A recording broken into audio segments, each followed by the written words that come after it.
है Bihar freedom news और मैं आपके साथ लालू कुमार। आज जो है देश का ही पुलिस प्रशासन जो है जनता के लिए भक्षक बना हुआ है। ऐसा ही मामला कुछ जो है आसनसोल में है।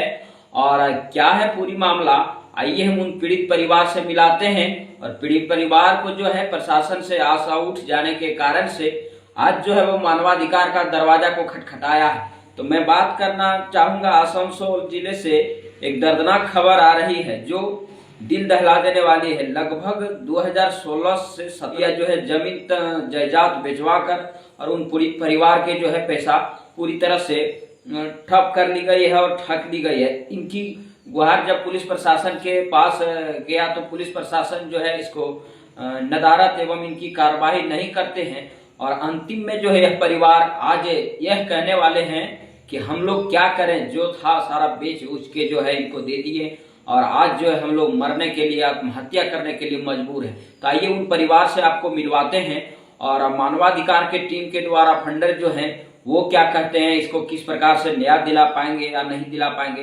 तमाम मुद्दे के लिए हमारे साथ बने रहें बिहार फ्रीडम न्यूज के साथ। तब तक हमारे चैनल को सब्सक्राइब कर लें, अगर चैनल को सब्सक्राइब नहीं किया है तो कर लें। और आप फेसबुक पेज पर देख रहे हैं तो पेज को फॉलो लाइक कीजिए। तब तक हमारे साथ बने रहें। जय हिंद। मैं defender of international human right council admin office Kajoda ग्राम से doctor DK Sahu as a chairman desk से आप सभी को धन्यवाद। हमारे पास बहुत से शिकायतें आती हैं और हम सभी निस्वार्थ भाव से लोगों का मदद करने का संकल्प के साथ आगे बढ़ते जा रहे हैं।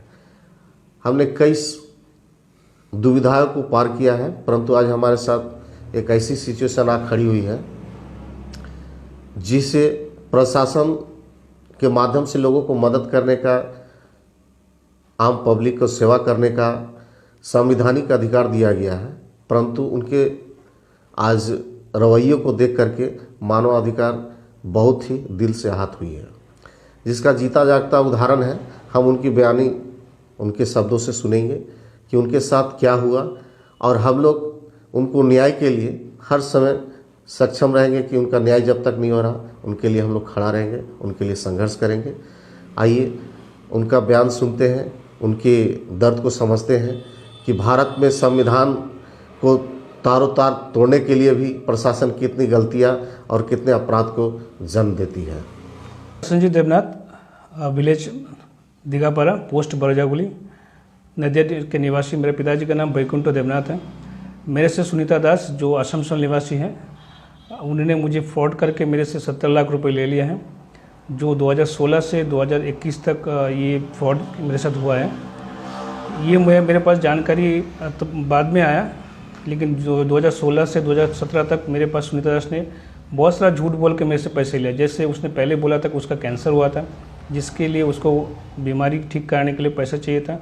मेरे से सेंटिमेंटली मेरे से बात करके मेरे से पैसा लिया गया है। बाद में उसका ज़मीन का कुछ केस चल रहा है बोल के मेरे से बोला था कि आप मेरा ज़मीन का केस कंप्लीट कर दीजिए, आपको जो भी पैसा आप देंगे उसका हम रिफ़ंड करवा देंगे या तो जो भी आपको रिटर्न करवा देंगे, उसका एक्स्ट्रा कुछ देंगे आपको। उस हिसाब से मुझे बोल के मेरे से पैसा लिया।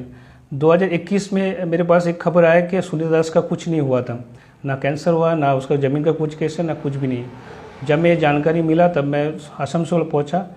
उस टाइम सुनीता दास विजय अपार्टमेंट पे रहता था, तो मेरे पास खबर के अनुसार मैंने उसके घर जब पहुंचा तो सुनीता दास ऐसे नॉर्मली था, उसका ना तो कुछ कैंसर हुआ ना कुछ और, भी ऐसे घर पे बैठी हुई थी। जब मैं पहुंचा मुझे देख के थोड़ा चौंक गया था। उसके बाद सुनीता दास ने घर पे लॉक करके अंदर चले गए और अतनु नाग को बुलाया था। 10 से 5 मिनट के अंदर अतनु नाग वहीं पर पहुँचा और बोला था ये मेरा घर है, ये मेरा फ्रेंड है, आप कैसे इस घर के अंदर आ गए। तो अतनु नाग थे, उन्होंने बोला कि आप लोग ऐसे केस करके पैसा आपको मिलेगा, लेकिन आप काम कीजिए, बाहर पुलिस स्टेशन के बाहर आप लोग म्यूचुअल अंडरस्टैंडिंग कर लीजिए। हम लोग कोशिश किए थे, लेकिन अभी तक उस बात पे ना सुनीता दास एग्री हुआ ना कुछ। उसके बाद भी अभी तक कोई उसको अभी तक फ़ोन भी नहीं उठाता मेरा, ना बंद से बात करता। अपने शब्दों से ये आपको कहा कि थाने के बाहर आप लोग म्यूचुअल कर लें। हाँ, बुद्धदेव बयान यही कि बोले थे कि आप लोग इसे करके पैसा मिलेगा नहीं, आप थाने के बाहर जाके आपस में म्यूचुअल अंडरस्टैंडिंग कर लीजिए, तब जाके आपको कुछ पैसा मिल सकता है।